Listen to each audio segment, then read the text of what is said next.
Hey guys, it's Creepus again. It's going to be our first fantasy football draft of 2015. It's going to be a mock draft, 12 team. We have the 10th pick in this draft. I wasn't really ready for the 10th pick. There it is, it's starting. I wasn't really ready for the 10th pick. I always expected to have one of the top two picks. But let's see who falls to us at 10. I think at 10 we might consider like a Rob Gronkowski if he's there. Maybe somebody like I'm not really sure if I want to take like Murray. I'm not too high on him this year, but we'll see who falls to us.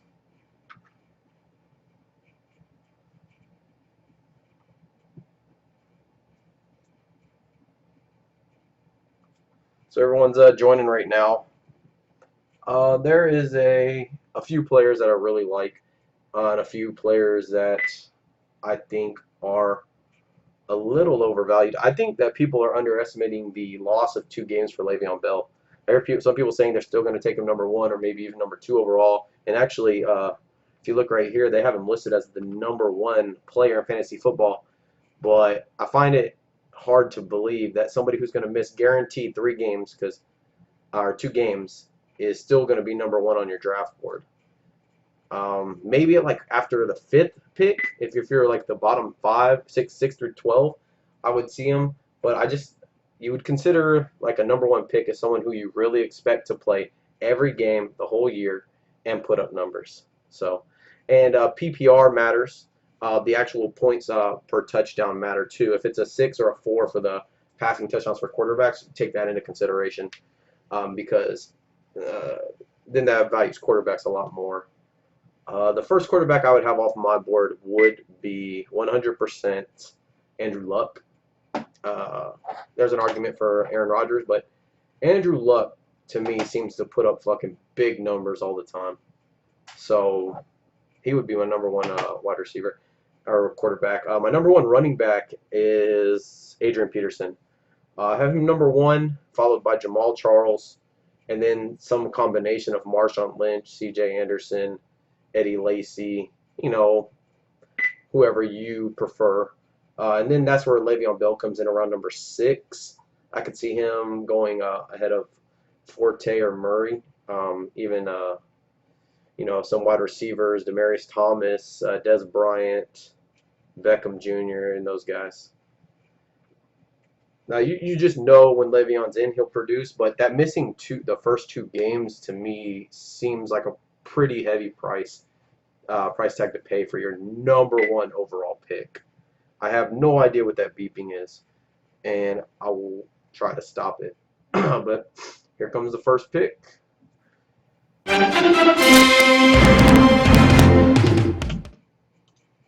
right, that was a little on the loud side. I got a buddy here with me. This guy went ahead and took Eddie Lacy number 1 overall. I'd be pretty happy if someone took him number 1 overall in my draft. So, this is a standard league, non-PPR. So, still, I would have taken Adrian Peterson or Jamal Charles. Peterson just went number 2. I see that as a very realistic possibility in any draft. Eddie Lacy, I definitely don't see him going number 1 in any draft.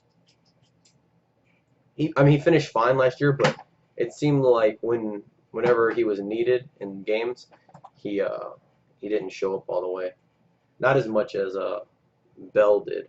I know Peterson didn't show up for anything, but he was busy. How could he show up if he was busy beating his son? So, and I wish he wouldn't have, or I wish he wouldn't have gotten charged because I had him in 4 leagues last year, and it damn near tanked me. So, we're going to go with him. If we get a chance to take him again this year, he should be. All right, and here we go. Our first joker of the draft takes Orlando Mare. I don't even know if he's still in the league. He is a kicker. So, there's that guy. Hopefully he disconnects. Because really, well, this guy took Orlando Mare number 3, and he said a sleeper. So, I like it. Yeah. Jamal Charles number 4 is pretty realistic. Jamal Charles, especially in a PPR league, you could even see going number 1. He gets a lot of targets out of the backfield. Very good runner, averages over 5, I think 5.5 yards per carry for his career. He's 28. He didn't have a super high workload last year, but they're saying that he might have a lower workload this year. So they might split some touches with Niles Davis. Lynch going number 6 is about where he goes. Antonio Brown 7 in a PPR league is pretty realistic. I wouldn't take him 7. Maybe in a PPR league, but in a regular league like this, I wouldn't take him 7. And it looks like our decision might come down. Forte went 8. Like I said, it's another PPR champion right there. I like Bell, Charles, Brown, and Forte are all PPR champions. They get a lot of targets out of the backfield. McCoy went number 9. See, this is we're in no man's land right here, where I don't think these two running backs give you as much value as maybe a top wide receiver, Des Bryant or something. Or even, I think Gronkowski's a little bit of a reach here, but we're going to get a wheel, and I would like to have Gronk right here, I think. This might, like I said, might be a little reach, but what Gronk gives you, the value you get from him is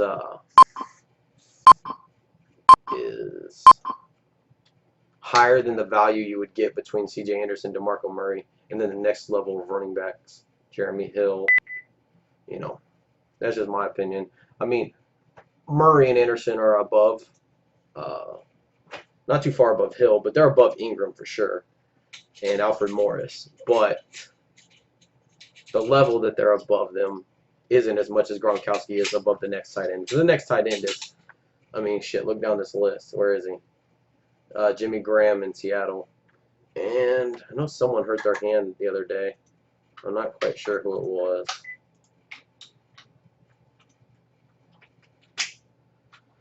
Anderson and Murray went there.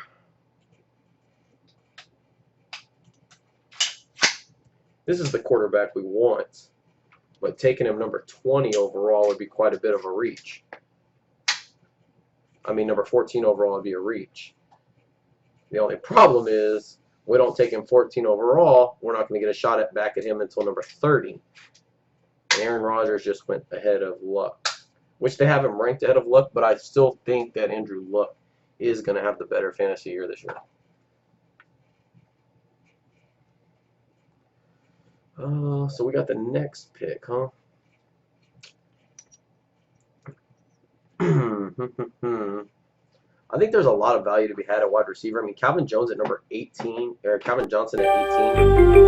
I wanted Des Bryant here. I think Julio's going to have a huge year this year. I think he's going to have he had a good year last year, but I think he's going to have another good year. I guess we take Thomas here.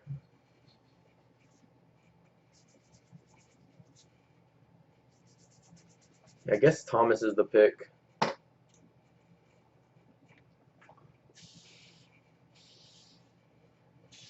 Yeah, I think Thomas is the pick. Calvin Johnson, Jeremy Hill. This guy asked if we even know what we're doing.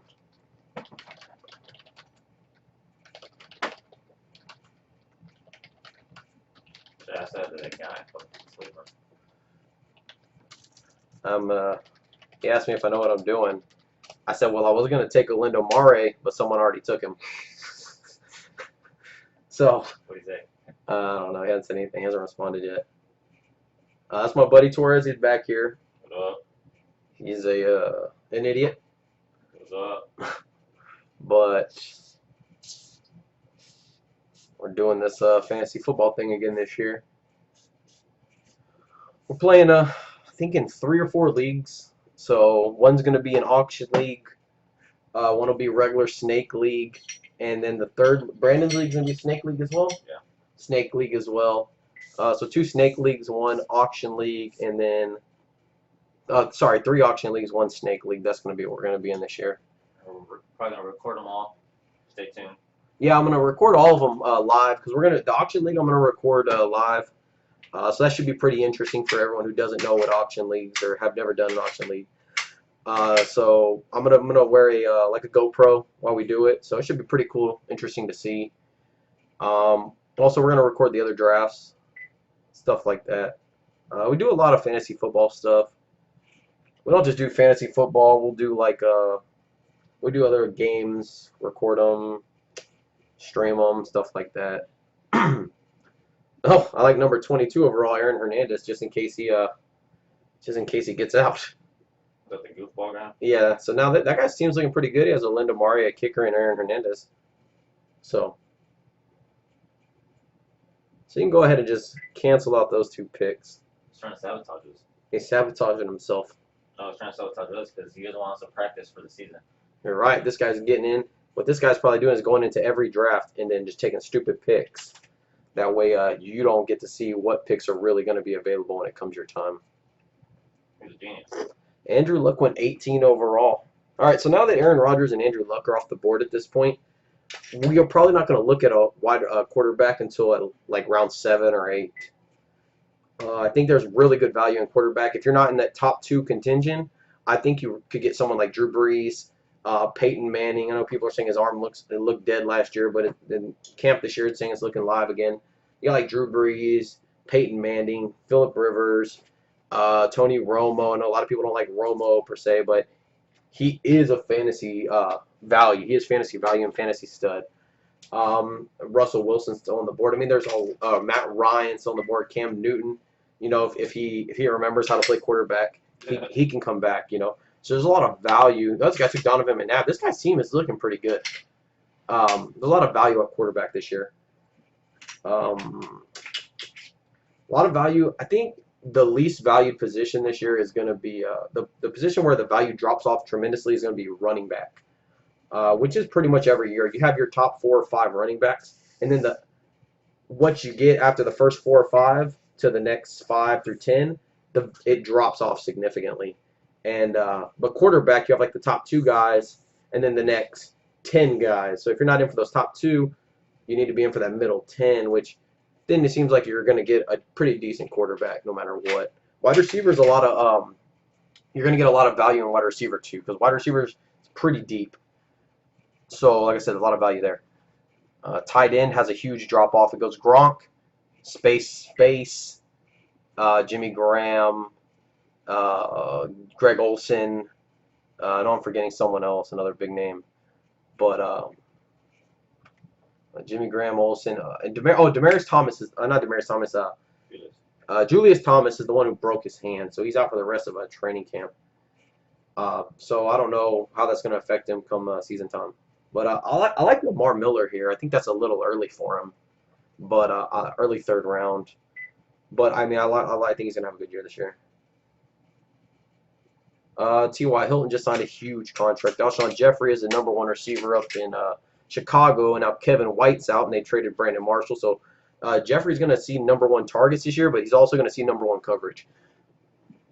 Which, depending on how you look at it, you'll say, oh, he's the #1 guy, but he's also the #1 guy now. So targets might go up, but not sure if his yard per catch will. We got to see if he's going to make that next step into like superstar, super player type.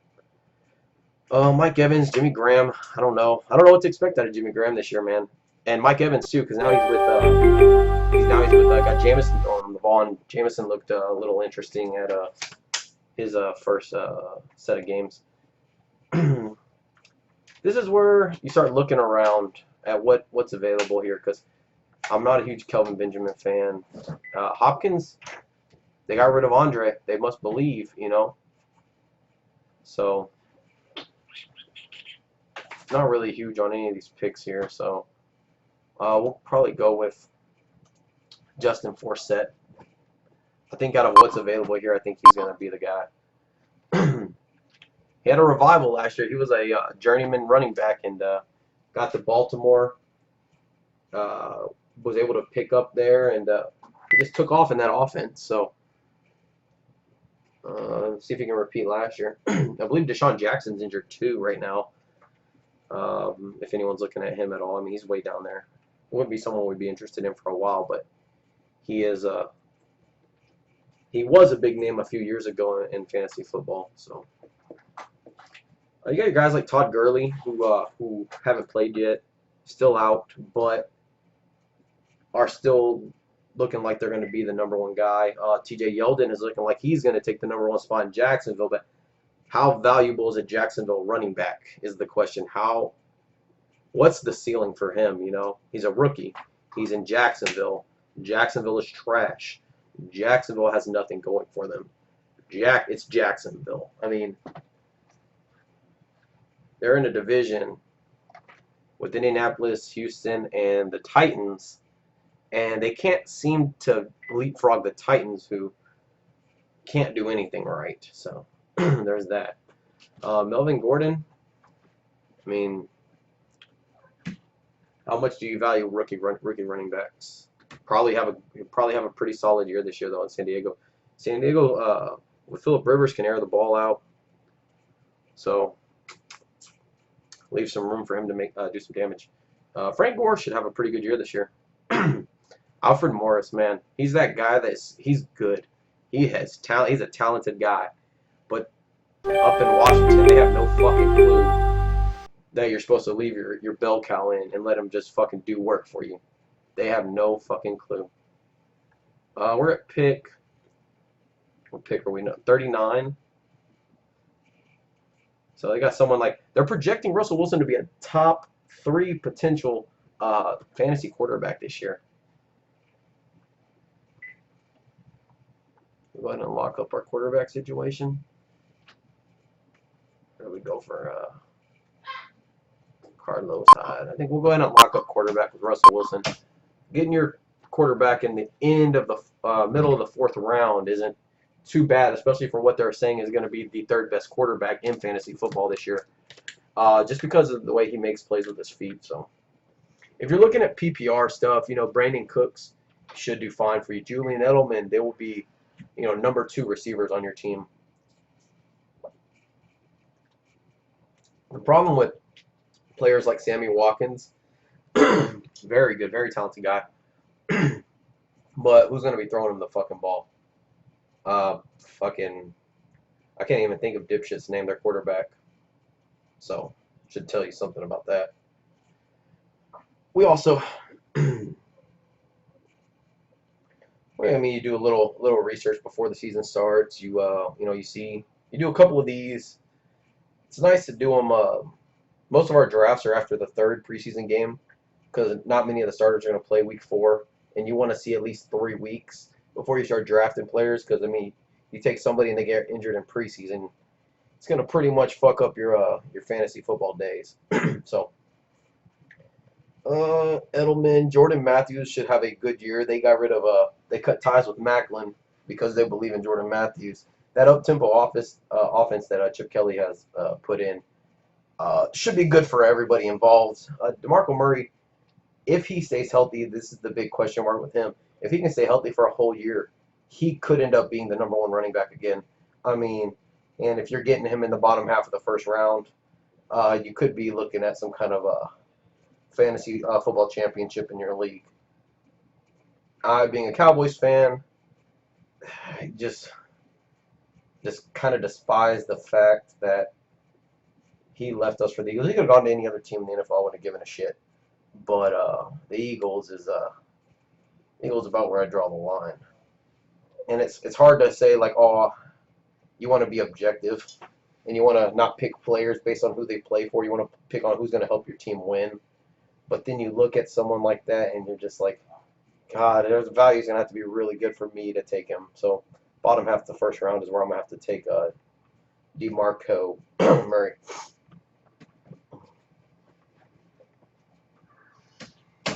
Kevin White, they're saying, could miss the whole season, and they got him ranked still at number 73 overall. It's looking like he's probably going to miss the season. Travis Kelce, they're saying, is going to have a big year, too. They're saying he looks good in camp. The problem there is you got dipshit Alex Smith throwing the football to him, and I mean, I don't think they had the over-under on touchdown passes to wide receivers was 1, and I think it was fucking under that. So there's always that. Coleman's been having a good camp. Bernard is looking like he's going to lose his spot to Jeremy Hill. Rashard Jennings looks like, I mean, he looked fine when he played last year, but I think he's going to lose his spot too. So, I mean, God, TJ Yeldon, this seems awfully high to take a rookie running back. Hmm. Ugh. All right. All right. Let's go and take a swipe at him. Yeah. We took TJ Yeldon, rookie running back out of Jacksonville. I believe second round pick, if I'm not mistaken. Oh, don't know much about him, man. Good running back in college. Looks like he's playing. They're saying he looks like he can block well too, so he's looking like a 3-down back. But and everyone always says that about their players in training. No one's coming out smoking their players, going, "Hey, yeah, this guy, good fucking luck to him to make the team," or "Good luck on his pass protection." Because then when you see him in the game, they're like, "Well, this guy can't pass protect for shit, so we're gonna go ahead and send the fucking blitz at him because this might be some kind of a running play." So that's just where it's at, man. Like I said, Giovanni Bernard last year was like a fucking champion, and then he fucking goes down and Hill steps in and just does so much fucking work, and then it's like fucking I lost him for the last like basically 4 or 5 games when I really needed him. Um, Chris Ivory's probably gonna be the number one back there. Crowell's looking like he might be the number one back here. Ryan Matthews is gonna back up Murray, so we don't really need a number 2 or number 3 running back here. We need I think we're gonna go with Amari Cooper here. We like what he brings to the table, and Derek Carr's look good. And Cooper's all kinds of fucking talented. The problem, he plays in the black hole known as fucking Oakland, and they haven't been shit for a while. But like I said, Carr's been looking good. Martellus Bennett just went off the board, and Travis Kelce. So there's going to be like this string where one guy takes a tight end around this area or a quarterback around this area, and then like it goes tight end, tight end, tight end. 3 or 4 tight ends will go. And then that was the second wave of tight ends because it went Gronk, and then fucking a ways down Jimmy Graham, a ways down Julius Thomas, and then fucking everyone else. Fuck it. So that's where we're at. That just happened. Amir Abdullah has been looking like a beast up in fucking Detroit. The only problem is he's still slated to be behind Joique Bell. But Joique Bell is injured, as he always has kind of like some kind of nagging thing that always gives someone else. That's what got him the job, and that's what looking like might lose him the job is a similar situation. But they're saying Abdullah looks good, and if you watched the first preseason game, he had, I believe, 1 or 2 good runs that showed a quick burst. So he might end up being some kind of a great steal. You got Ivory out there. He's going to be, like I said, should be the number 1 back. Not much competition. Eric Decker, Brandon LaFell just went. All right, here we go. I think Roddy White, maybe. Might not be a bad option at number 80. This will be our 82nd pick, so we'll be getting a little value there. Let's see if anyone else up here. Trey Mason, he's going to be behind Gurley. There's still Doug Martin. I mean, these are still like fringe guys. Doug Martin, Alfred Blue. These are guys that should be number 1s on their team, but after like disappointing seasons last year, they're kind of fighting for their spot. Alfred Blue's getting the spot just because of Arian Foster being out. They're saying initial reports had him out 9 weeks, first 9 weeks of the season. Then they came back and said maybe not till week 10, but week 10 is the bye week, so basically week 11. And then they're saying he might not even be whole then. Now they're saying maybe 4 to 6 weeks into the season. Where do you value what he can give you when he is healthy? They have him at 95 right now. So, I mean, what do you need there? Seahawks defense went. Seahawks defense just went. A lot of people see value, or I think what we're gonna do is we're gonna go with either Doug Martin or Alfred Blue here, and then we're gonna follow that up with Arian Foster. If we take Blue, we'll take Foster. I think we're gonna take Doug Martin here, though. Martavius Bryant did have a good season last year. It wouldn't be too bad. But our running backs are a little on the soft side, so We need to beef the depth of our running backs up a little bit here. So even with a Doug Martin type, if he does have that bounce back year in his fourth season, it's a contract year. It's his fourth year. This is the year. He has Jamison back there, so they should be able to space it out a little bit. This is the year where he's going to make or break being a starting running back in the NFL. He either does it this year, good year, big contract next year. He doesn't do it, he's going to be like, bounce around, bring him into camp, see if he can work his way onto the team type of player. And I just think he's a little better than that. Was we just Monte Ball just went, Zach Ertz, Foster did go, Bishop Sankey went, Romo, Floyd, and Devonta Freeman. Alfred Blue also went, so shows where we're at right now. I think there's gonna be a lot of competition in Buffalo for the ball. Fred Jackson, then you got Shady. So Andre Williams might snake some carries. The guy has fucking problems holding on to the ball though, which is kind of a big deal. I think we're gonna go with Fitzy here. Maybe a guy a little past his prime. All right, quite a bit past his prime, but he gives you a little depth. And they got Palmer coming back. His numbers should go up more than last year. You know, there's a guy, Anquan Bolden, who never gets respect, never gets fantasy respect. Everyone just fucking bypass him. Brady went 107. He's missing the first 4 games. It's a big deal. But getting Tom Brady in the 10th round, even minus 4 games, might be one of the steals of the draft. Then Carson Palmer going to Duke Johnson. So this gives us our pick again. Niles Davis is okay, but he's the backup. If Charles goes down, this guy becomes fucking invaluable. He is fucking worth his weight in gold. Andre Williams is going to be trying to take that top spot. Here this is a grab bag. You're trying to find something that could be something. There's not much, though.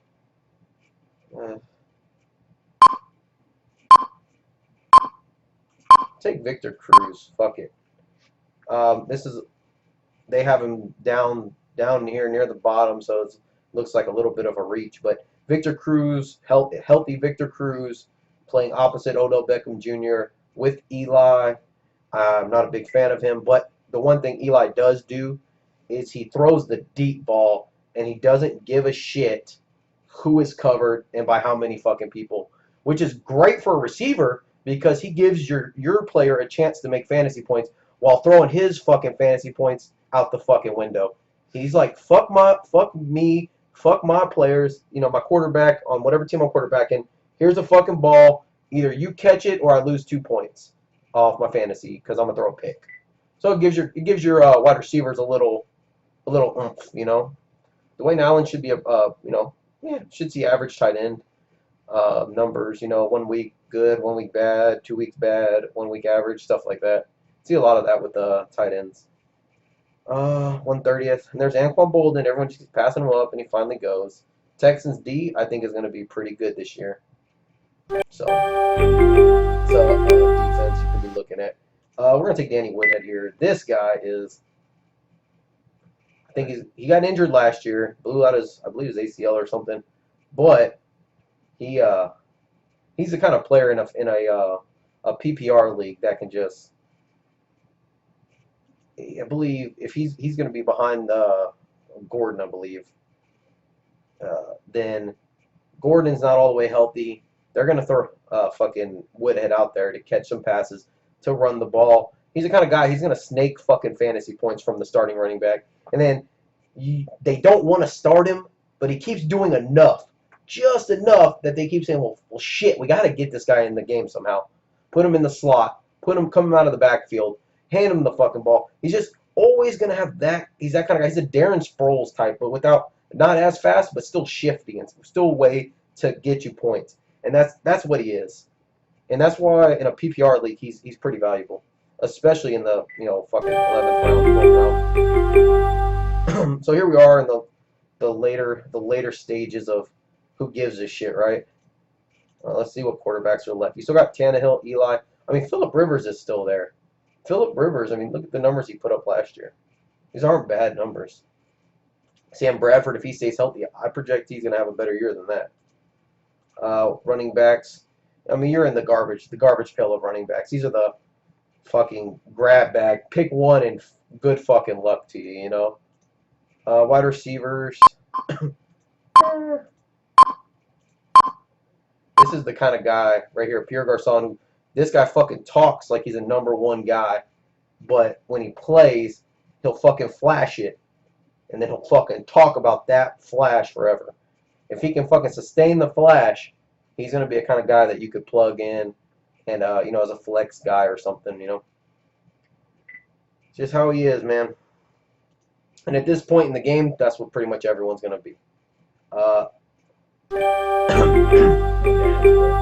Yeah, Owen Daniels going to stay there, too.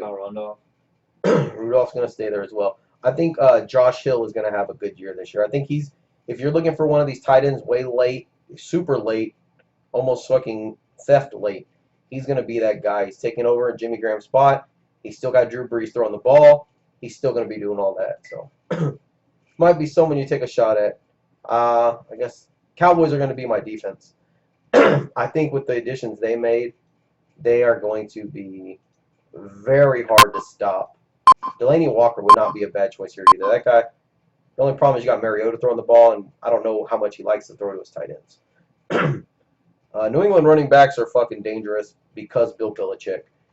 You have 4 touchdowns one game, 5 minutes late to the meeting, sit you out the next 4 games. I mean, it's hard. I mean, like I said, though, at this late in the draft, you're just looking for somebody who might be something small 1 week way in the future.